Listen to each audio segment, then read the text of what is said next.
ሰላም ሰላም። ዛሬ የማሳያችሁ ምግብ ቋጥራችሁ ስራ ወይም ትምህርት ቤት መሄድ ለምትፈልጉ ሰዎች ነው።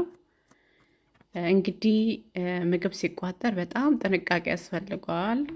በተለይ ውጪ ለምንኖር ሰዎች እኔ አንዳንዴ ያለው እንጀራ ቋጥሮ የሚመጡ ሰዎች አሉና በጣም ነው ሽታው የሚረብሸው። አይደለም ላለመደ ሰው ለኔ ራሱ ለለመድኩት ራሱ ይረብሻል እና ጥንቃቄ ብናደርግ ጥሩ ነው።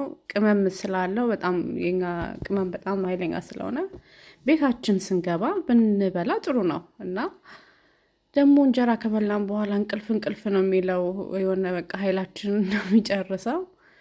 እንደዚህ ቀለል ያለ ነገር ጣፋጭ የሆነ ሃይ ፕሮቲን ነው፣ በጣም ናይስ ነው። እዚህ ጋር እንደምታዩት እንግዲህ አቮካዶ፣ እንቁላል እና ቃሪያ ነው ያደረኩበት።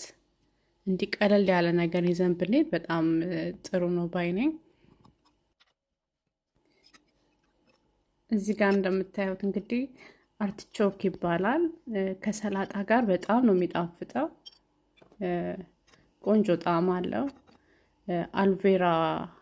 አልቬራ ኦይል ፍሬውን እንደዚህ ቆርጠን እናደርጋለን። ከዛን ሰላጣ ከላይ እንግዲህ ይሄ ጠዋት ተነስቼ ነው የሰራሁት። ምንም ሰዓት የሚፈጅም አይደለም። ቀለል ያለ ነው ግን በጣም ናይስ የሆነ ምግብ ነው። ከዛን እንደዚህ ምሳ ዕቃ ውስጥ ከታለሁ።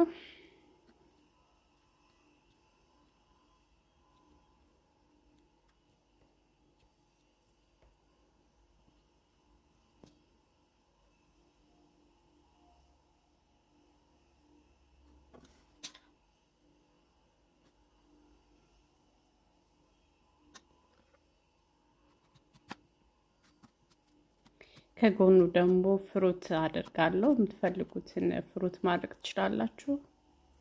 እኔ እንደዚህ ቆራርጬ አፕል እና ስትሮበሪ አደርግበታለሁ።